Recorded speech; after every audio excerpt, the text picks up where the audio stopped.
C'est un malheur extrême que d'être assujetti à un maître dont on ne peut jamais être assuré de la bonté et qui a toujours le pouvoir d'être méchant quand il le voudra.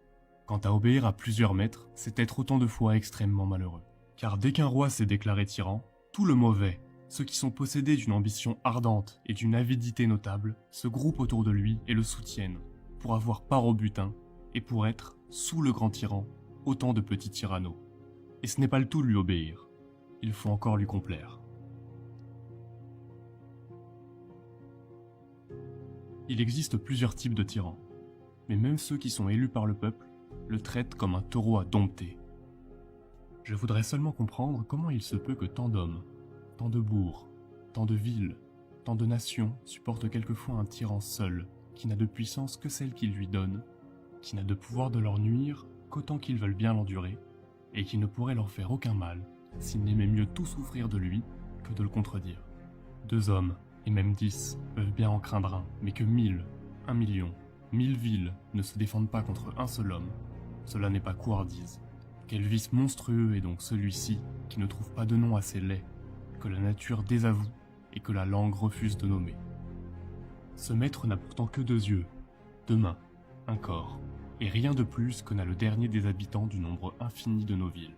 Ce qu'il a de plus, ce sont les moyens que vous lui fournissez pour vous détruire. D'où tire-t-il tous ces yeux qui vous épient, si ce n'est de vous? Comment a-t-il tant de mains pour vous frapper, s'il ne vous les emprunte?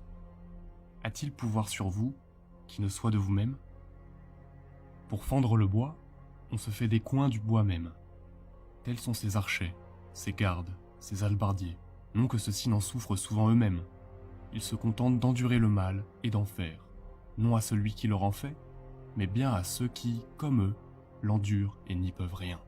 Ceux qui penseraient que les hallebardes, les gardes et le guet garantissent les tyrans se tromperaient fort. Ils s'en servent, je crois, par forme et pour épouvantail, plus qu'il ne s'y fie.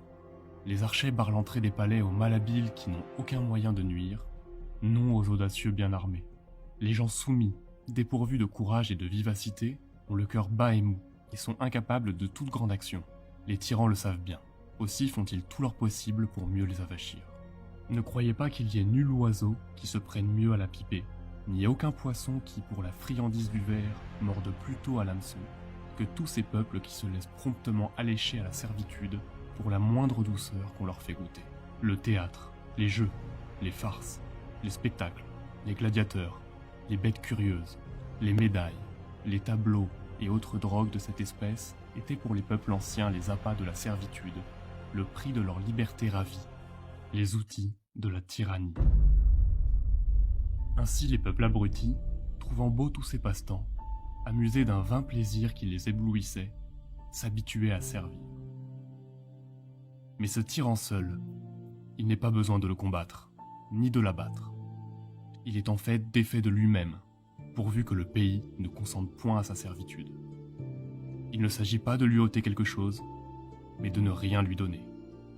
Soyez résolus à ne plus servir, et vous voilà libre.